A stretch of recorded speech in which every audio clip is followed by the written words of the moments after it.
Bom dia, povo! Tudo bem com vocês? Que bom que vocês estão aqui para a gente poder cultuar o Senhor mais uma manhã, mesmo que de forma remota. A gente está aqui hoje inaugurando um novo sistema de transmissão do nosso culto online. Espero que vocês gostem, nos deem um feedback. Mas nesse instante, para a gente iniciar esse nosso período de ouvir a voz do Senhor, de cultuar o Senhor de forma remota, eu quero convidar você que está aí na sua casa a ter alguns instantes de reflexão, acalmar o seu coração e ouvir essa música que nos conduzirá nesse instante de prelúdio. A Isa gravou essa música e a gente vai poder desfrutar nesse período de prelúdio. Tenha um tempo de oração e de devoção nesse instante.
Nós temos diversas maneiras de participar desse culto remoto ao Senhor. Isa, obrigado. E você que queira participar com a gente de alguma forma, você pode participar de diversas formas. Eu queria então, para a gente começar o nosso culto hoje, a ler com você o Salmo 124. 125. Só os 2 primeiros versículos do Salmo 125. Mas antes, eu não posso me esquecer, todas as mães que nos assistem e aquelas que nos assistirão ao longo do dia, da semana, parabéns, vocês são extremamente importantes e especiais para nós. E eu fiz uma postagem hoje no Instagram para a Rei e para minha mãe, e eu espero que isso seja também de alguma forma transmitido a todas vocês, porque o amor de vocês, o amor de mãe, é inexplicável. A nós só cabe tentar retribuir à altura. E esse é o meu desejo para todas vocês. Que Deus abençoe ricamente a vida de vocês e que todos nós consigamos retribuir o amor de vocês à altura. Viu? Parabéns mesmo pelo dia de vocês. Então, seguindo, Salmo 125, versículos 1 e 2, diz assim: Os que confiam no Senhor são como o monte Sião, que não se pode abalar, mas permanece para sempre. Como os montes cercam Jerusalém, assim o Senhor protege o seu povo, desde agora e para sempre. É um salmo belíssimo, porque nos convida a confiar em Deus. E ele faz essa analogia com os montes, que não podem ser abalados, que não são desestruturados, que estão ali e permanecerão ali. E ele faz então, nos traz essa imagem de Jerusalém que está envolto em montes altos, que de certa forma protegem a cidade. Assim Deus nos protege e nos livra de todo o mal. No momento de crise, como com essa pandemia do coronavírus, o nosso coração se enche de medo, o nosso coração, por tantas vezes, se enche de insegurança. E o convite desta manhã é para que você confie em Deus, para que você encontre sustento em Deus, porque todo o resto não é tão seguro, não é tão estável como Deus, que, como o salmista diz, é como um monte inabalável. Apesar de toda a crise que nos cerca, nós estamos guardados e protegidos por Deus. Essa é a verdade que a palavra nos traz. E essa é a palavra que eu convido você a confiar nesse instante. Que Deus está guardando você e a sua família. E essa é a nossa esperança. Ok? Quero convidar você a orar comigo nesse instante. E logo depois a gente vai louvar ao Senhor com um cântico. Senhor, nós te agradecemos pelo privilégio de podermos utilizar da tecnologia para nos reunirmos de forma remota e cultuarmos ao Senhor com todo o nosso coração. Que esta manhã o Senhor fale profundamente aos nossos corações, que essa manhã seja uma manhã que, assim como o sol brilha lá fora, a luz da tua presença brilhe em nós para edificar o teu povo e para nos impulsionarmos a uma vida com significado nesse mundo tão caótico. Que nós encontremos segurança, esperança e confiança no Senhor. E que o Senhor seja sempre exaltado em nossas vidas, através de nossas vidas e para a tua glória e teu louvor. Nós oramos em nome de Jesus. Amém. Vamos louvar ao Senhor.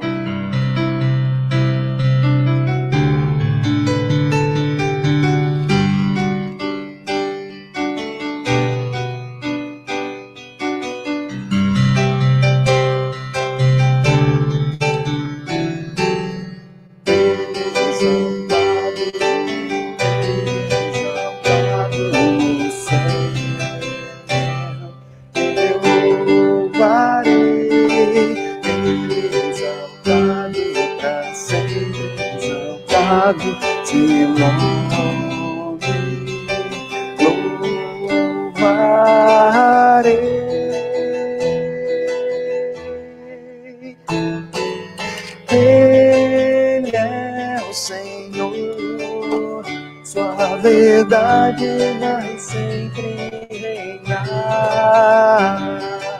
Terra e céu glorifiquem seu santo nome. Ele exaltado no céu. Vamos cantar mais uma vez do começo. Ele exaltado no céu. Eu louvarei. Ele exaltado pra sempre, exaltado seu nome. Louvarei.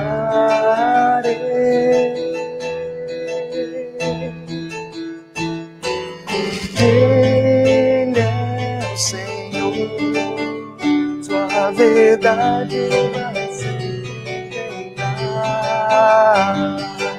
Terra e céu glorifiquem seu santo nome. Ele exaltado no céu. Aleluia. Ele exaltado no céu. Aleluia. Ele exaltado no céu.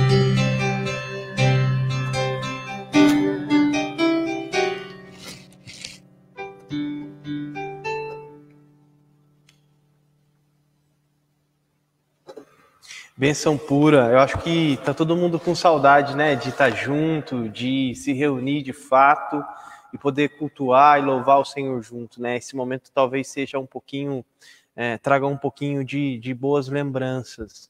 Mas eu quero convidar vocês nesse instante a assistirem à homenagem que foi feita às mães, e que vocês se sintam de fato acolhidas, amadas e homenageadas nesse dia tão especial pela comunidade presbiteriana do Jardim Conceição. E talvez você nos acompanha, não apareça a sua fotinha, porque talvez você seja uma visitante, ou talvez porque você nos acompanha de forma remota, mas que cada olhar de cada mãe, com seus filhos, com sua família, faça com que você se sinta amada da mesma forma.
Continuar louvando o nosso Deus.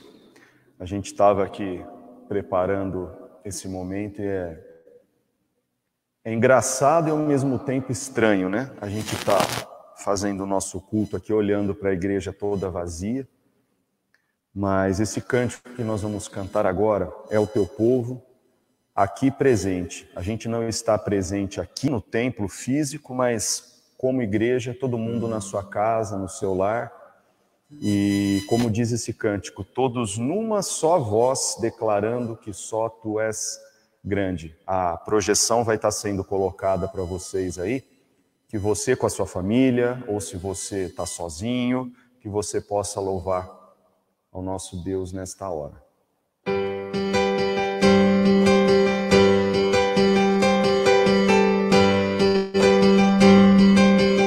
Vamos lá, o teu povo?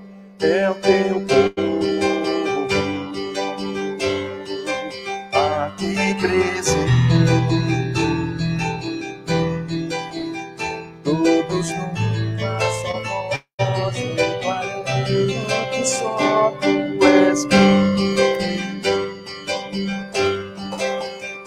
exaltamos teu doce nome,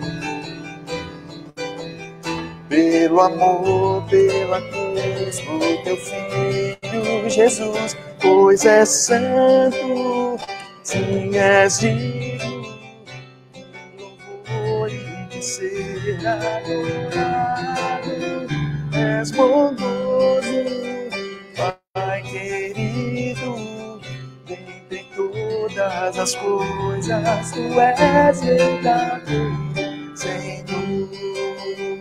Vamos pro começo? É o teu povo. É o teu povo aqui presente, todos numa só voz, declarando que só tu és grande, exaltamos teu doce nome,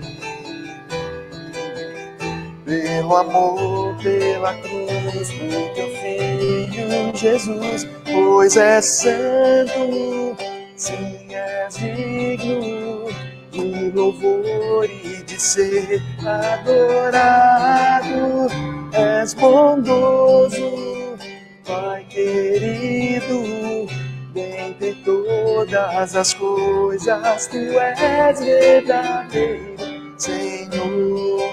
Pois é santo, pois é santo, sim, és digno de louvor e de ser adorado, és bondoso, Pai querido, dentre todas as coisas, tu és verdadeiro, Senhor.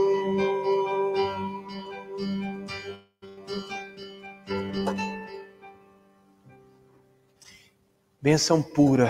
Quero convidar você nesse instante a mais uma vez fechar os seus olhos, buscar a Deus em oração, e a gente vai passar por um momento de reflexão na palavra de Deus e que Deus fale profundamente ao seu coração.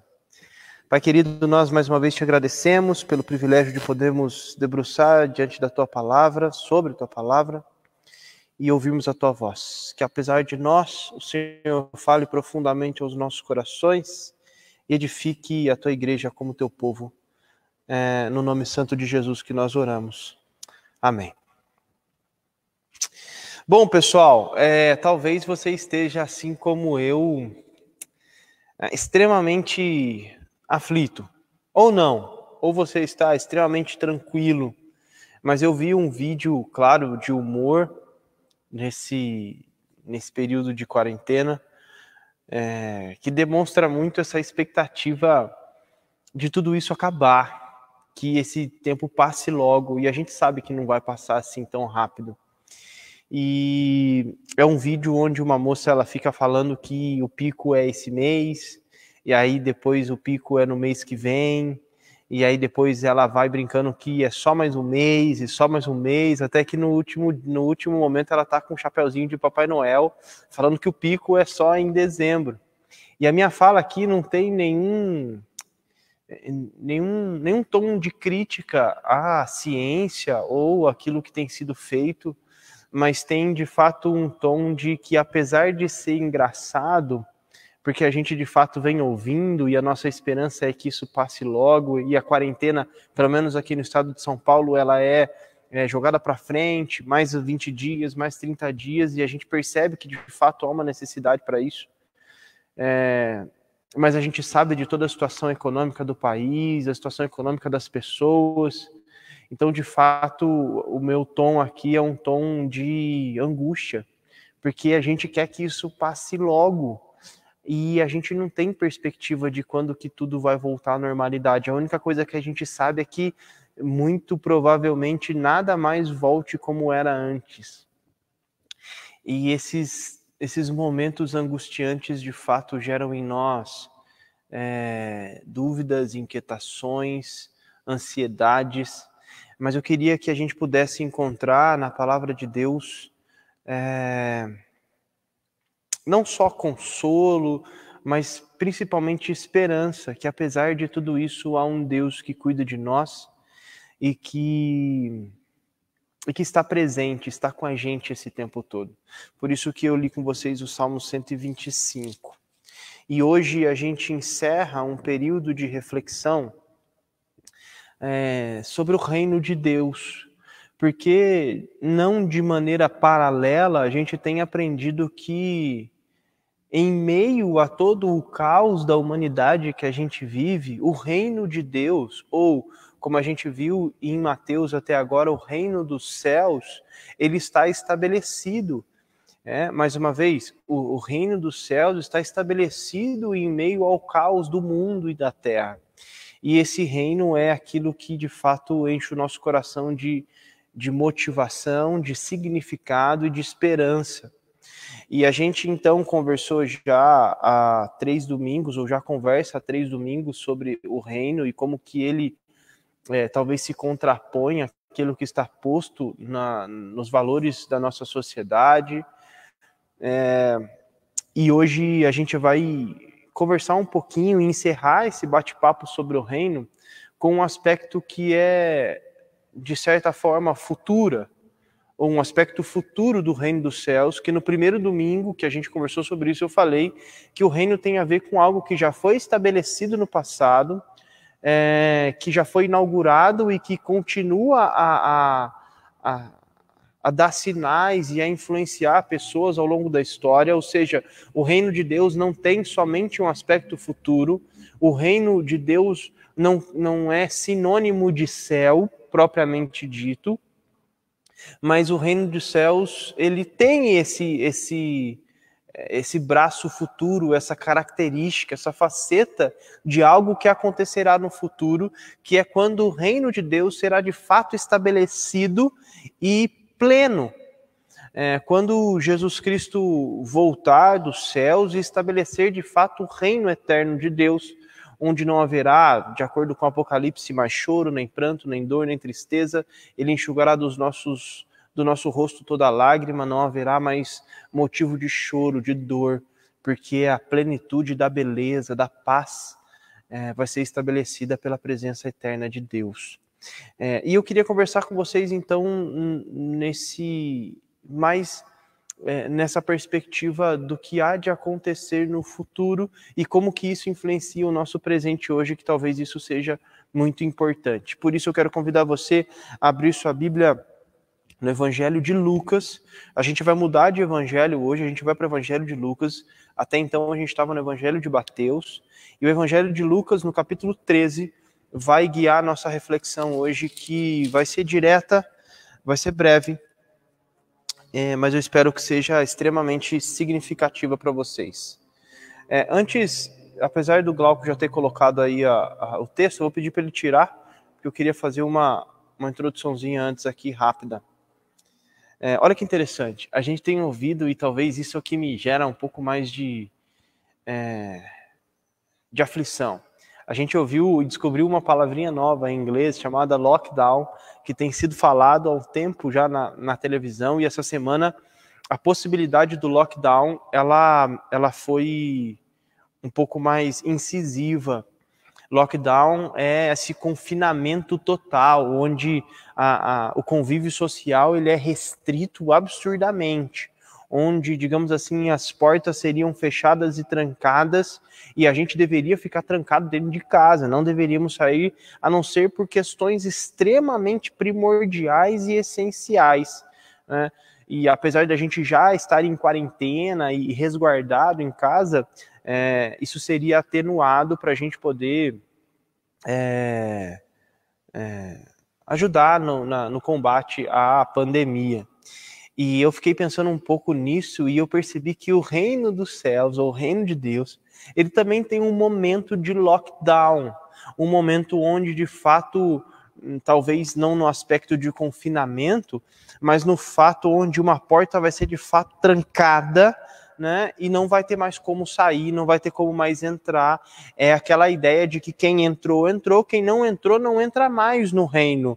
É de fato o lockdown do reino de Deus, e eu queria hoje conversar com vocês sobre esse aspecto do reino, no aspecto futuro, onde vai haver de fato um lockdown. Quem entrou, entrou, quem não entrou, não entra mais. E eu quero então pedir a sua atenção e calma para a gente entender bem esse texto. Agora o Glauco pode colocar para a gente o texto. De Lucas capítulo 13, a partir do versículo 22, e a gente vai ler o texto e depois a gente desenvolve nossa reflexão. Diz assim o texto bíblico: Depois, Jesus foi pelas cidades e povoados e ensinava, prosseguindo em direção a Jerusalém. Alguém lhe perguntou: Senhor, serão poucos os salvos? Ele lhes disse: Esforcem-se para entrar pela porta estreita, porque eu lhes digo que muitos tentarão entrar e não conseguirão.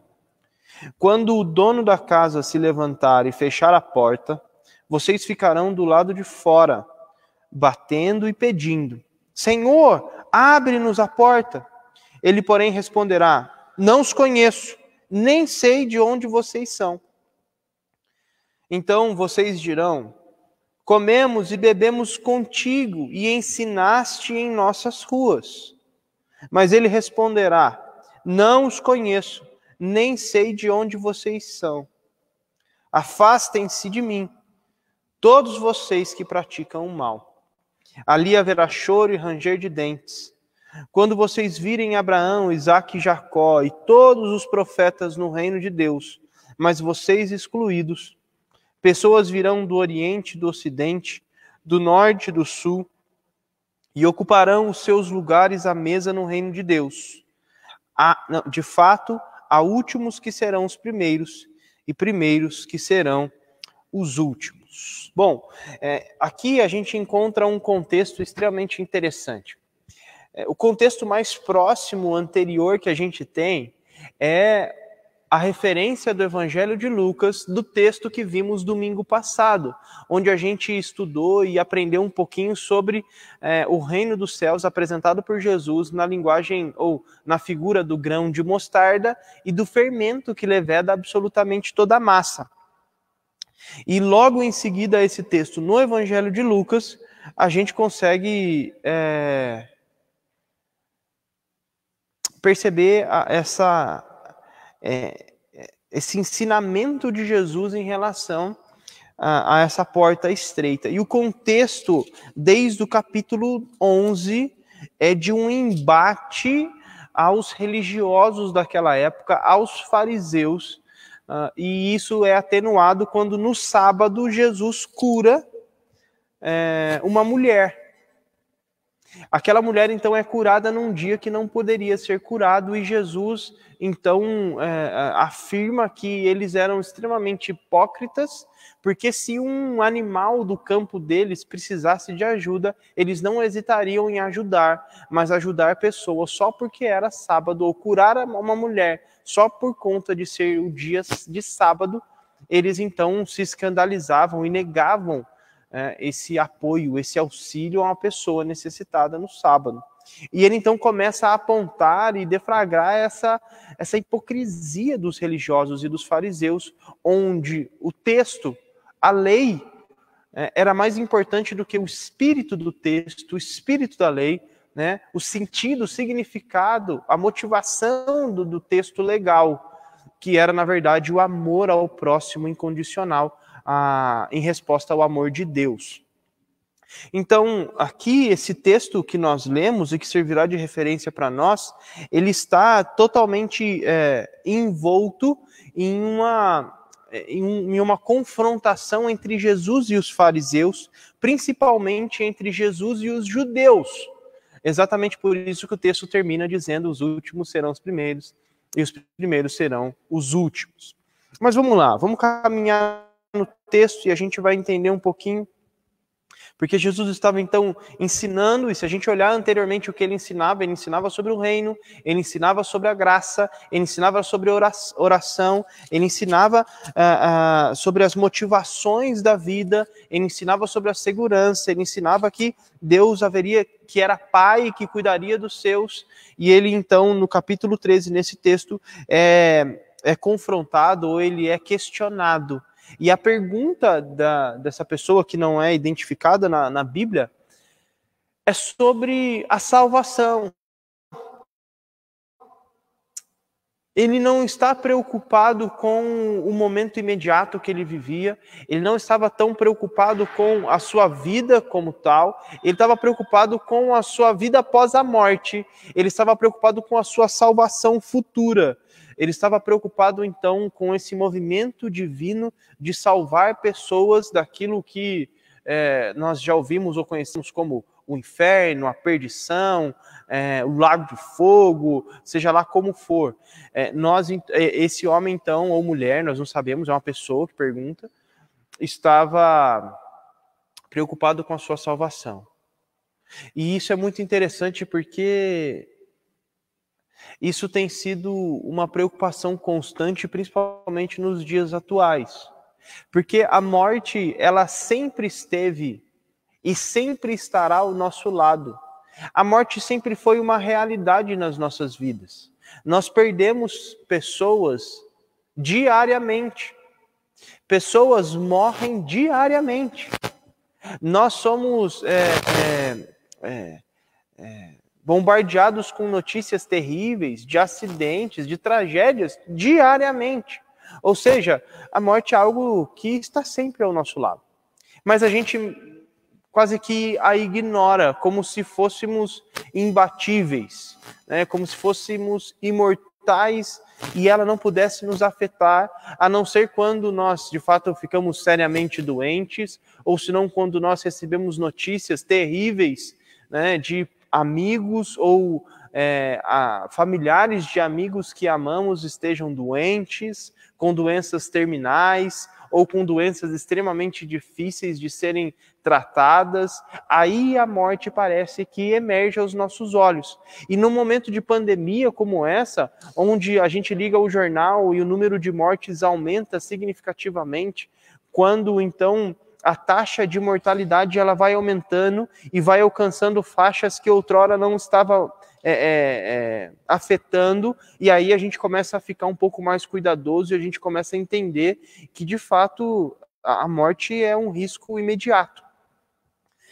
E daí, diante dessa realidade, nós nos questionamos, mas e daí? Para onde é que eu vou? O que é que vai acontecer? Será que todo aquele papo da Bíblia, dos cristãos, dos crentes, seja lá de quem for, é real e é verdade? Será que existe alguma coisa depois do rio? Será que de fato isso tudo era verdade? E agora? Será que serei salvo ou não? E eu quero, então, ilustrar isso de maneira muito interessante, porque aqui na frente do nosso prédio tem um rapaz, digamos assim, morando temporariamente, né? Uma pessoa em situação de rua, e não podia deixar de conversar com ele, e a gente teve alguns dias que a gente bateu um papo ao longo dessa semana, e ele tem uma experiência religiosa. E o mais interessante é que, em dado momento, ele começou a se questionar sobre a sua salvação. Pelos erros que ele cometeu ao longo da vida, ele tinha plena convicção de que ele já estava fadado a eternidade distante de Deus, aquilo que nós chamamos de inferno, de sofrimento eterno. Ele tinha plena convicção disso, que por mais que ele se esforçasse, ele não era capaz de espiar, de expurgar, de retirar de si a sua culpa, porque por mais que ele fizesse, tudo aquilo que ele já fez ao longo da sua vida, na sua cabeça é imperdoável, e ele não tinha mais jeito. E isso o deixava cada vez mais angustiado, e na sua fala era essa reflexão e esse pensamento que o conduzia a ceder e a se entregar aos seus vícios, para que tenha um pouco de tranquilidade, que ele consiga dormir. A culpa e o medo o consomem. E isso é seríssimo, porque quando nós olhamos para esse texto, algumas coisas devem gerar em nós reflexão, temor, mas principalmente esperança. Porque o texto então começa com essa pergunta: Senhor, muitos são os que vão ser salvos? Aliás, poucos são os que vão ser salvos? E a resposta de Jesus é muito interessante, porque ele responde justamente o contrário. Ele fala que muitos não serão. Não importa quantos serão salvos, mas o que você precisa saber é que muitos não serão. E o mais inquietante desse texto é que muitos que não serão tinham a plena convicção que estariam dentro do reino, mas nunca estiveram, nunca fizeram parte desse reino, sempre estiveram fora.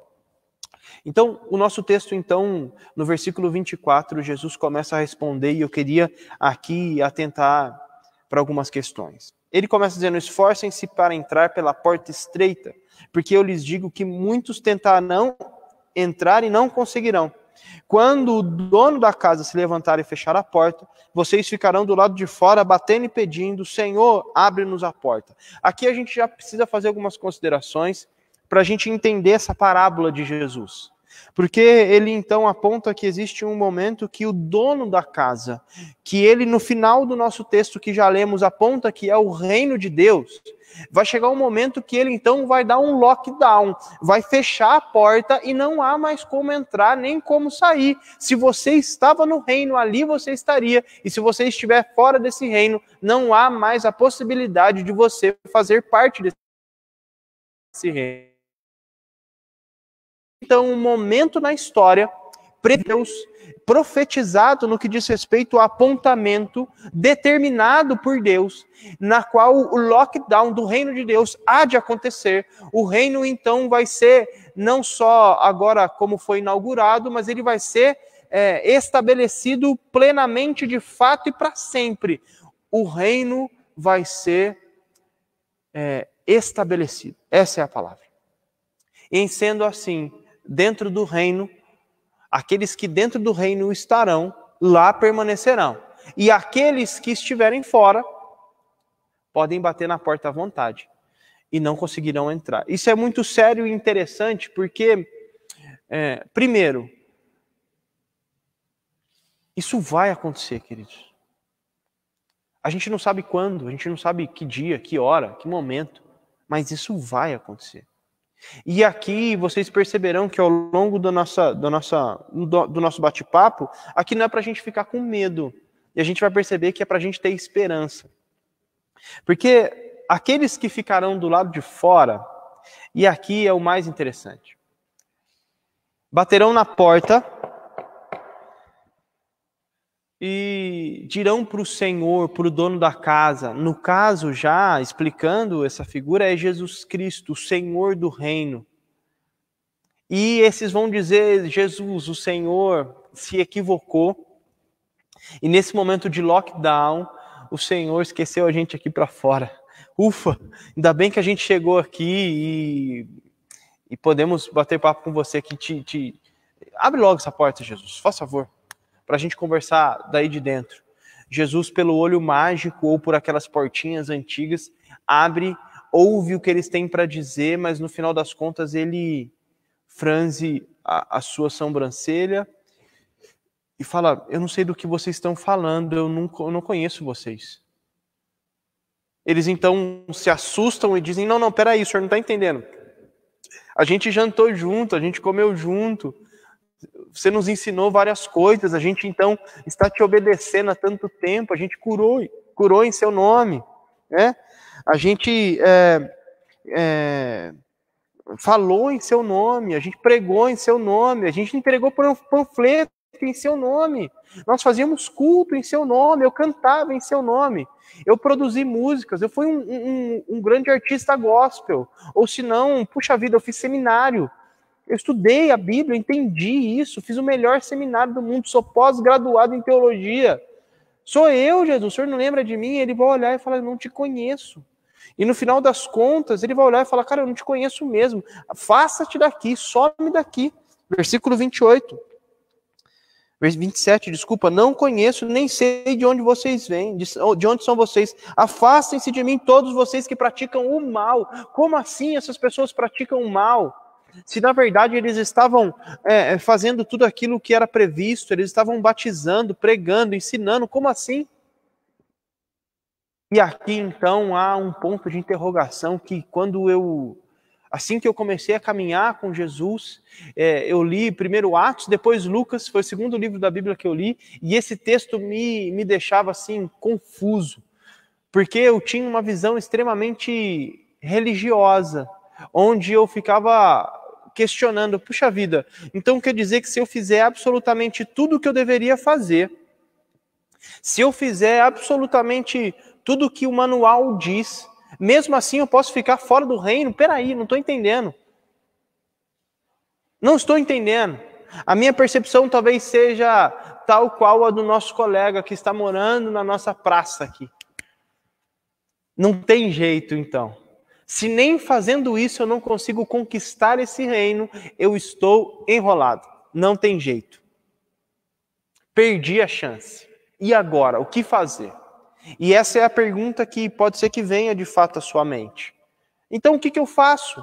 Então o que eu faço para herdar a vida eterna? Então o que eu faço? E aí é muito interessante porque de fato a palavra correta é esta que usei. O reino de Deus, o reino dos céus não se conquista. O reino dos céus é herdado. E você não precisa ser pós-graduado em direito civil para você saber que herança não é conquistada. O trabalho, o labor de conquista da herança não vem daquele que herda, mas vem daquele que entrega a sua herança, que dispõe da sua herança.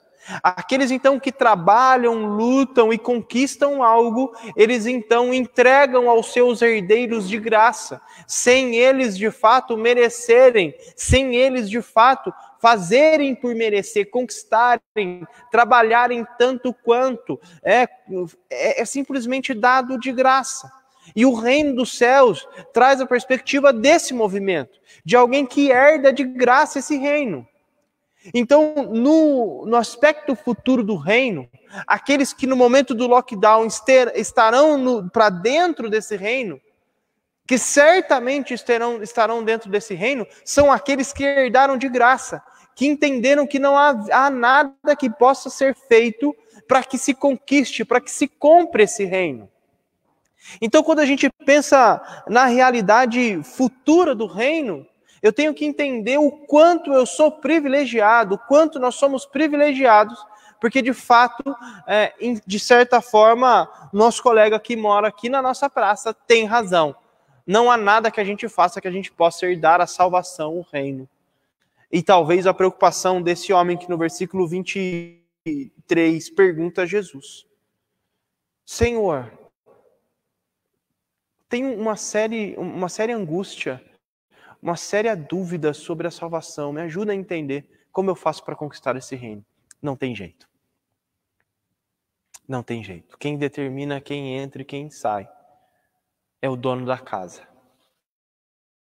E aí, então, partindo para o segundo momento dessa reflexão, ele vai dizer no versículo 28 que ali, aqueles que ficaram do lado de fora, haverá choro e ranger de dentes. Haverá muita angústia e tristeza, porque essa angústia, essa tristeza vem quando aqueles que estiverem do lado de fora olharão e perceberão que tem muita gente lá dentro. E muita gente que eles olham e falam, não é possível que esse está aí dentro e eu estou aqui fora. Não é possível que aquele morador da praça está dentro e eu, crente, pastor, reverendo presbiteriano, fiquei do lado de fora. Peraí, tem alguma coisa muito esquisita, muito angustiante nessa história. Tem alguma coisa que me enche de tristeza, que me faz chorar de fato, de forma amarga, que fere o meu coração, porque eu tinha plena convicção que eu estava do lado de dentro, mas eu estou do lado de fora. E essa consciência de tristeza é porque, na verdade, você perdeu a sua vida, vivendo uma vida sem significado, religiosamente, para nada, por nada. Porque, na verdade, o que mais importa não é o que se faz, mas é a motivação, é o coração daquele que faz. E o texto continua dizendo que Abraão, Isaac, Jacó e todos os profetas do reino de Deus, mas vocês, aquele que está do lado de fora, excluído. 29. Pessoas virão do Oriente e do Ocidente, do Norte e do Sul, e ocuparão seus lugares à mesa no reino de Deus. De fato, há muitos que serão os primeiros e primeiros que serão os últimos. Aqui a gente encontra o movimento de esperança. Porque quando a Bíblia usa esse termo do Oriente e do Ocidente, né, ele vai falar do Norte e do Sul. Se você pegar Oriente, Ocidente, Norte e Sul, ele está falando absolutamente de todos os lugares da Terra. Há pessoas de absolutamente todos os lugares da Terra que estarão dentro do reino dos céus, dentro do reino de Deus. Não há acepção de pessoas. É exatamente por isso que ele vai falar que existem aqueles que são últimos que serão primeiros e primeiros que serão os últimos. Porque a nação de Israel, Jerusalém, foi eleita lá atrás para ser a luz do mundo, o sal da terra, para ser o fermento, para ser que leveda toda a massa, para ser esse grão de mostarda que atrai e que traz o reino de Deus. Mas na verdade eles falharam na sua missão porque são pecadores, miseráveis. Daí, então, vem essa ideia de que eles que deveriam ser os primeiros, infelizmente serão os últimos, porque se renderam à religiosidade, se renderam à hipocrisia, se renderam ao farisaísmo. Daí, então, quando a gente traz essa analogia para os dias de hoje, o reino de Deus nos foi aberto de graça para todas as nações. Eu e você ouvimos do Evangelho da Graça, de um rei que é aquele que morreu pelos seus na cruz do Calvário, que ressuscitou ao terceiro dia, prometendo vida eterna para todos aqueles que se renderem ao seu senhorio. E isso de graça. Expiou todos os nossos pecados, tomou sobre si todas as nossas dores, enfermidades, toda a justiça que estava sobre os nossos ombros, ele tomou, ele pagou o preço, ele cumpriu a pena, para que eu e você pudéssemos ser livres, para servi-lo, para se render a ele. E às vezes, e por tantas vezes, esses que foram alcançados pela graça e pela misericórdia, esses que eram pobres de espírito, como diz o texto, e que herdaram, que ganharam o reino de Deus, o reino dos céus, se rendem à religiosidade barata, fria. Começam então a viver distintamente da fé que confessam. Amam mais a si mesmo, amam mais a religião, amam mais o dogma, amam mais a rotina, amam mais os panfletos, amam mais a lei, amam mais as coisas, os sistemas, os compêndios teológicos, as sistematizações teológicas e muito menos as pessoas. E eu parto para o encerramento, olhando para o início do capítulo 13. Porque o início do capítulo 13 tem uma parábola que de fato complementa tudo e que sustenta tudo isso. Que é a parábola de um homem que tinha uma figueira plantada na sua vinha, e que ela não dava frutos, e não era uma planta pequenina, não, já era uma grande, que já tinha passado do tempo de dar fruto, mas não dava fruto nenhum. E o dono da vinha então olha, espera, e ela não dá o fruto, e já que ela não dá o fruto, então se corta na raiz e arranca fora, porque ela não serve para absolutamente nada. E essa analogia é a analogia com Jerusalém, com os judeus, que já estavam no tempo de dar fruto e não davam o seu fruto. E às vezes a gente pode trazer para os dias de hoje, para uma igreja que já está há tanto tempo estabelecida no Brasil, igrejas como a nossa, Jogar Pedra no Nosso Ouvido, igrejas presbiterianas que estão há anos estabelecidas na cidade, mas não dão fruto, mas continuam mornas, continuam igrejas irrelevantes na sociedade, que não respondem o que o mundo está perguntando, que não ama as pessoas ao seu lado, amam o dogma, amam a doutrina, amam o prédio, mas não amam as pessoas. E o que o texto está dizendo, e aí você pode perguntar, mas que frutos são esses? Se nós temos juntas de missões, se nós temos então conselhos de treinamento, conselhos de evangelização, se nós temos então como comunidade local, missionários sustentados, se a gente tem tudo isso, porque o fruto não tem absolutamente nada a ver com isso. O fruto que ele está falando é o fruto do arrependimento. Só entrarão, só estão dentro do reino dos céus aqueles que têm o coração quebrantado, aqueles que dão fruto de arrependimento, que olham para si mesmo e comparados a um morador de rua, não vê diferença nenhuma. Não vê absolutamente diferença nenhuma. Somos todos absolutamente iguais. E o lockdown do reino vai acontecer. E se você não conseguir entender que você é tão carente da graça de Deus como qualquer ser humano na face da terra, como aqueles considerados por você os piores sobre a face da terra, eu sinto lhe dizer que no momento do lockdown do reino, você vai estar do lado de fora batendo na porta e você ouvirá do Senhor: eu não te conheço. Por mais que você tenha feito, por mais que você tenha seguido a cartilha cristã, você estará do lado de fora. O único caminho para viver nesse reino, ou para estar do lado de dentro do reino no momento do lockdown, é permanecer nesse reino desde já. É já estar do lado de dentro. Não haverá aviso, a porta está se fechando. Ela simplesmente se fechará. E a boa notícia é que essa porta está aberta. E o que eu preciso te dizer é que se você se sente inferior, se você se sente pequeno, se você entende que você não tem condições de participar desse reino, se você entende que você não tem a mínima dignidade de participar desse reino, então você está certo, você está correto, você deve se prostrar diante de Deus, se arrepender dos seus pecados e ser abraçado pela graça do Deus que morreu por você na cruz do Calvário. Agora, se você está tão convicto da sua fé vencedora, vibrante, e que você então se vê como um grande, poderoso discípulo de Jesus, quero dizer para você: abre o teu olho e arrependa-se. Arrepende-se desse olhar falho, escamado, e percebe que a única coisa que te faz um discípulo e uma discípula de Jesus é a graça de um Senhor que morreu pelos seus. Eu encerro aqui essa série de reflexões sobre o reino, quando eu olho para a nossa sociedade e eu percebo que de fato o que a gente precisa é de acolhimento. É entender primeiro que há esperança num reino futuro, porque esse reino é eterno. Todos os reinos da terra passarão, mas o reino dos céus que está inaugurado permanecerá para sempre, inclusive depois do lockdown.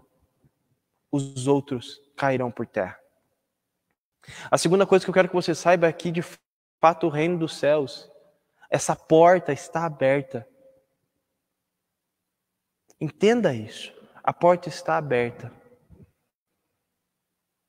E o ticket de entrada já foi pago na cruz do Calvário. E esse reino é para pessoas que não o merecem.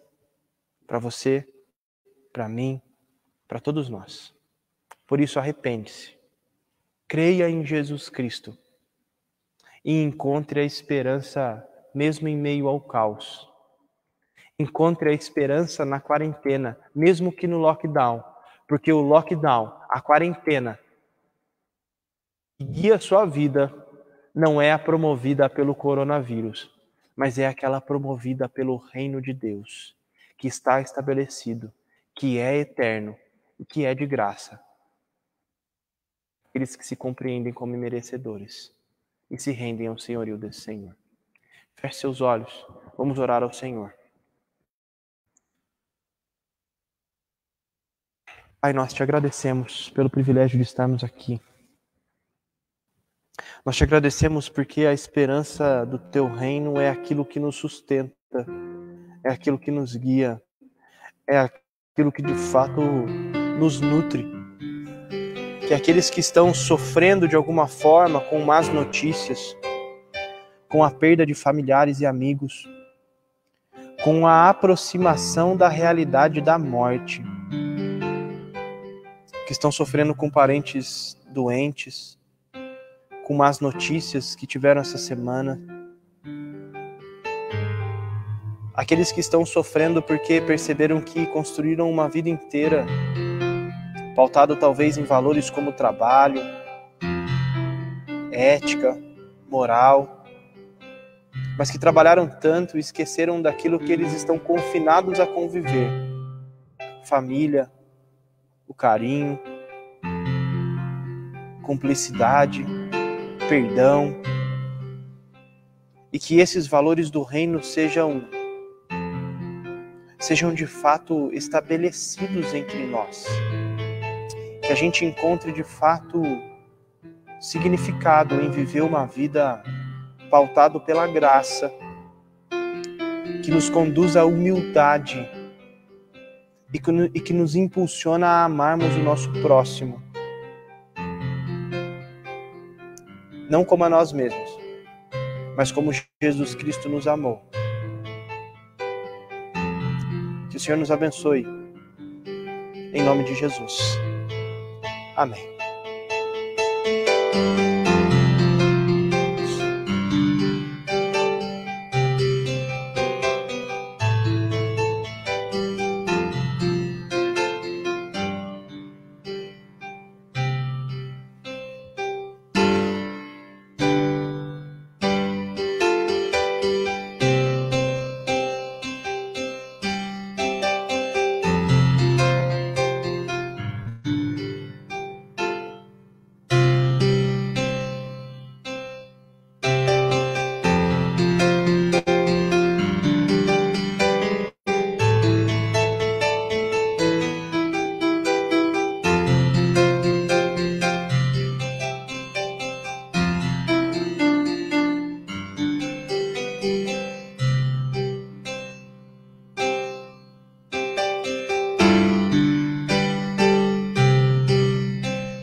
Bênção pura, meus queridos e queridas. A gente está, então, nesse movimento de tentar melhorar o máximo possível a nossa transmissão.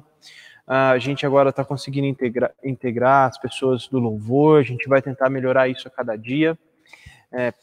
Peço que vocês continuem tendo devida compreensão, mas ao mesmo tempo nos ajudando, dando feedback, conversando com a gente, mandando mensagem, ajudando a gente a ajustar os detalhes para cada vez mais a gente poder prosseguir nessa caminhada remota, porque mesmo depois que isso passar, esse período de quarentena e a gente voltar às atividades comuns, obviamente a gente vai ter que continuar atendendo pessoas que não poderão voltar, são do grupo de risco e que por um bom tempo ainda continuarão nos acompanhando de forma remota. E também aquelas pessoas que a gente não consegue alcançar por conta da distância. Então é muito importante esse período. Eu espero de coração também que Deus tenha...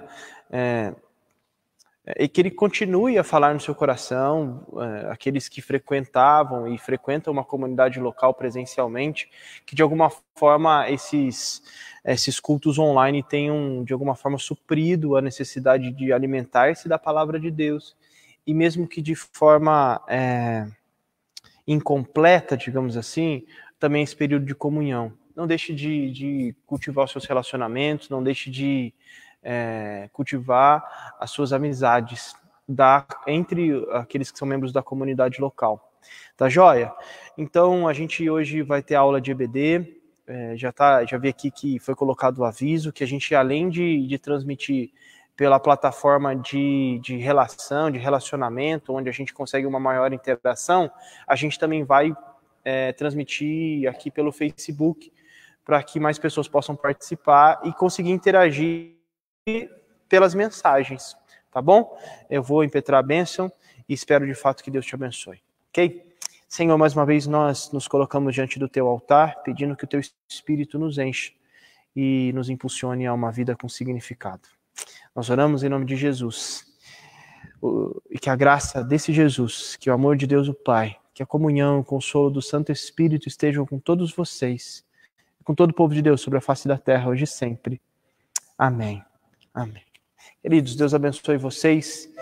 Espero aqueles que quiserem participar com a gente na aula de EBD daqui a meia horinha. E a gente se vê. Até mais. Um abração.